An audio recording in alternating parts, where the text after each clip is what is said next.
Assalamualaikum warahmatullahi wabarakatuh. Selamat datang kembali di channel Pegawai Muslim. Semoga informasi atau kisah yang kami sajikan ini bisa bermanfaat untuk kita semua. Selamat menonton.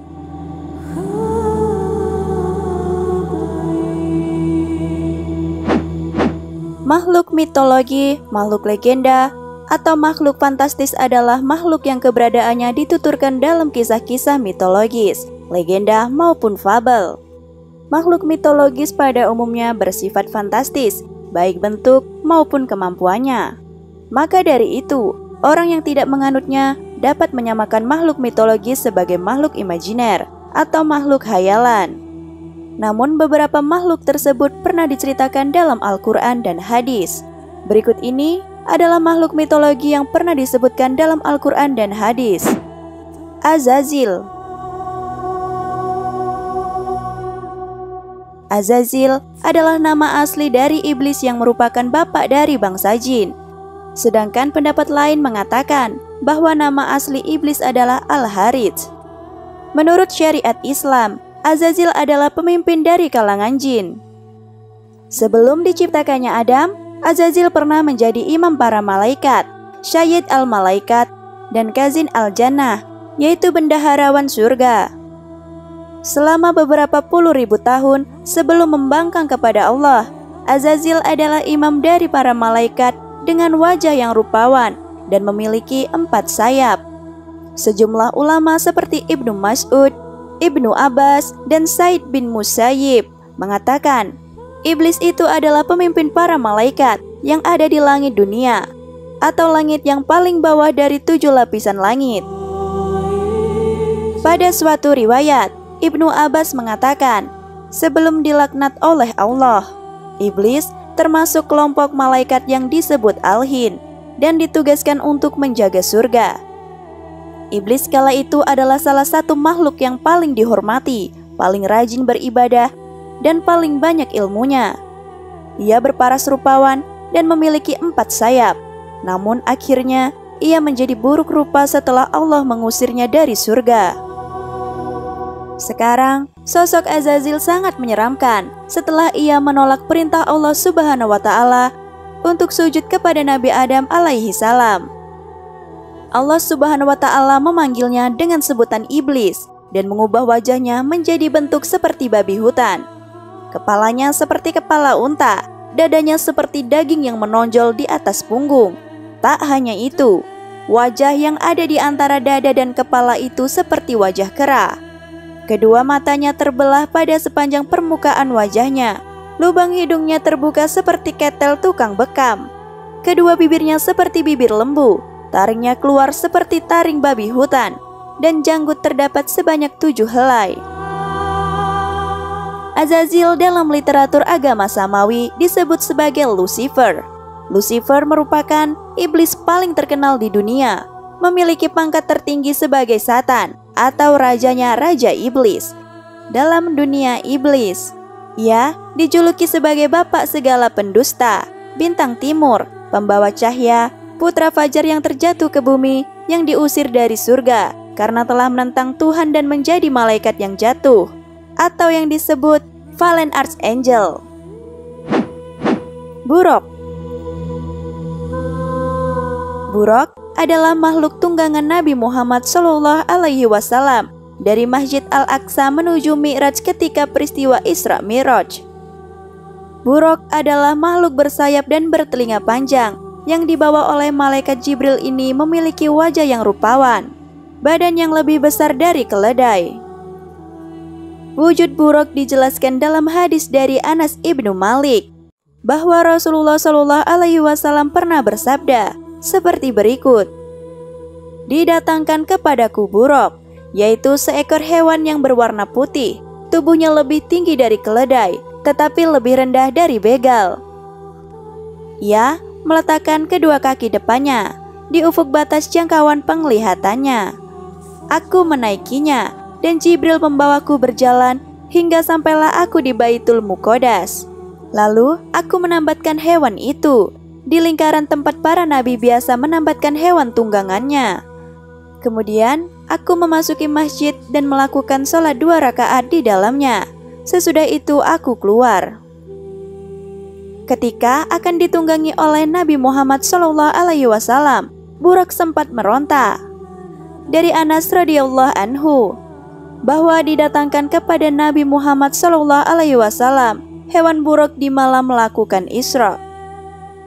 Buraq itu telah diberi pelana dan tali kendali untuk dinaiki Nabi Muhammad SAW, tetapi buraq sulit untuk dinaiki.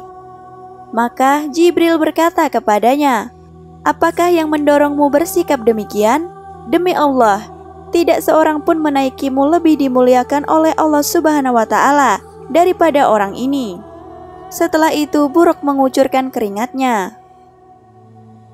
Jika dalam pemakaian umum, Buraq itu berarti burung cendrawasih, yang oleh kamus diartikan dengan burung dari surga, bird of paradise. Sebenarnya, Buraq itu adalah istilah yang dipakai dalam Al-Quran dengan arti kilat, dengan istilah aslinya barku.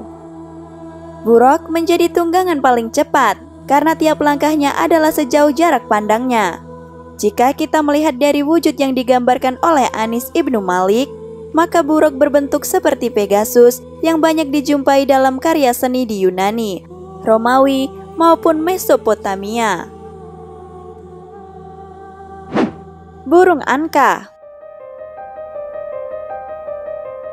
Anka adalah seekor burung besar misterius dalam mitologi Islam. Burung itu disebutkan namanya dalam buku karya Zakaria Al-Qazwini yang berjudul Ajaib Al-Makhlukat wal Garaib Al-Mawjudat. Artinya, makhluk-makhluk ajaib dan hal-hal aneh yang ada. Burung ini pernah ada pada zaman Nabi Hanzalah dengan umatnya, penyembah berhala dan pembangkang kepada Allah Subhanahu wa Ta'ala. Disebut juga, Nabi Hanzalah berhasil membunuh burung besar ini dengan cara meminta doa kepada Allah untuk memusnahkan dan menghilangkan keturunannya. Burung Anka sering diidentikan dengan burung Simurg dari Persia dan Ponik dari Mesir kuno. Menurut manuskrip kuno, berupa teks Arab kuno dari Timur Tengah, burung ini tinggal di gunung yang sangat tinggi, memiliki tubuh yang sangat besar, sehingga ketika terbang, ia akan menutupi matahari dan mampu membawa gajah dengan cakar tajamnya. Burung ini memiliki 4 sayap, 2 panjang serta 2 lagi ukurannya lebih pendek, bahkan seperti leher unta, dan seluruh tubuhnya ditutupi bulu yang memiliki warna yang sangat banyak. Al-Kisai mengatakan, di kota tersebut ada sebuah gunung tinggi yang bernama Gunung Falaj. Gunung tersebut dijadikan tempat berlindung oleh Anka yang sangat besar. Apabila binatang itu terbang, ia bisa menutupi matahari seperti layaknya awan.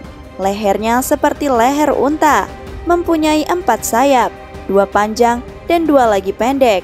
Bulunya berwarna-warni, suka mengangkat kuda, unta, gajah yang mati, dan binatang lainnya dengan cakarnya dan membawanya ke gunung tempat berdiamnya. Ketika binatang itu kian membahayakan, suka menyambar anak manusia yang masih kecil, lalu dibawa ke gunung, dan mereka jadikan santapan bagi anak-anaknya yang baru menetas dari telurnya. Maka penduduk kota tersebut mengadukannya kepada nabi mereka, Hanzalah bin Safwan. Atas pengaduan tersebut, Nabi Hanzalah berdoa agar Allah membinasakan Anka. Dia berdoa, "Ya Allah, matikanlah binatang tersebut dan putuskanlah keturunannya." Setelah itu, binatang tersebut jatuh dari langit dan kemudian terbakar bersama anak-anaknya hingga tak ada lagi wujudnya. Dajjal. Dajjal adalah salah satu sosok paling berbahaya yang akan muncul pada hari kiamat nanti. Kehadirannya akan membawa bencana keimanan yang sangat besar. Allah Subhanahu wa Ta'ala memberikan kepadanya sebuah kekuatan bahwa Allah akan mengabulkan semua ucapannya. Ia nanti akan mempunyai banyak pengikut dan akan membunuh semua orang yang menentangnya. Nanti ia akan dibunuh oleh Nabi Isa bin Maryam.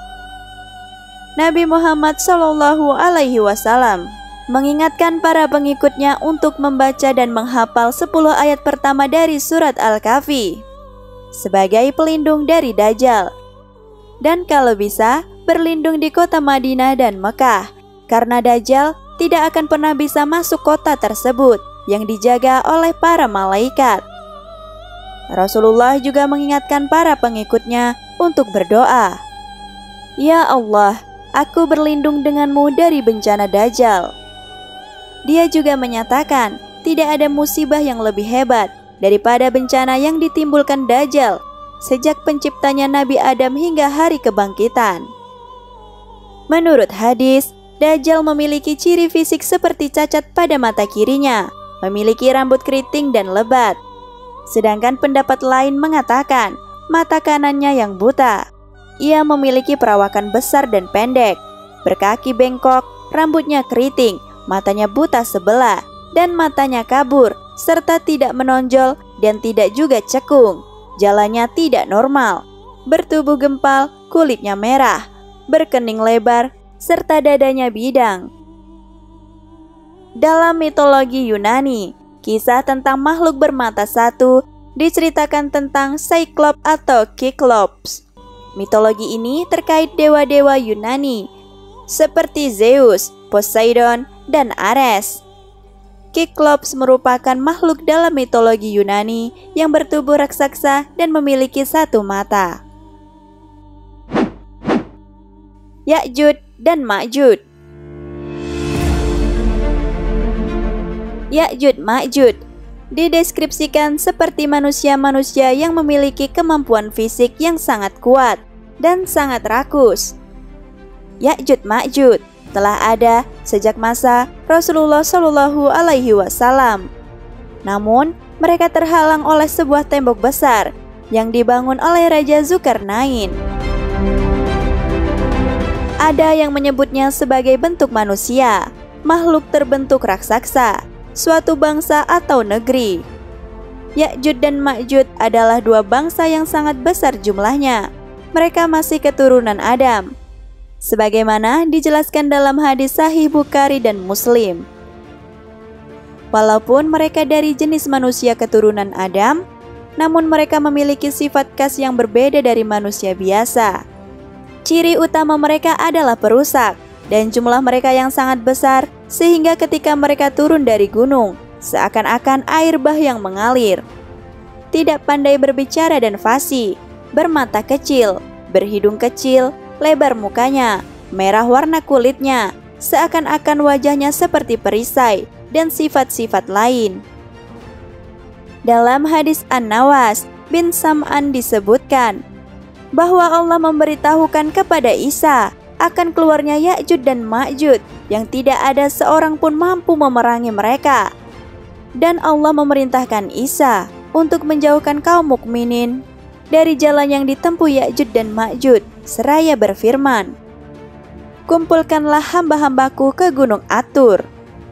Pada akhirnya mereka tewas setelah Isa memohon pertolongan kepada Allah melalui ulat-ulat yang menyerang semua leher kedua suku tersebut. Ya'juj dan Ma'juj dalam kekaisaran Romawi disebut sebagai Gog dan Magog.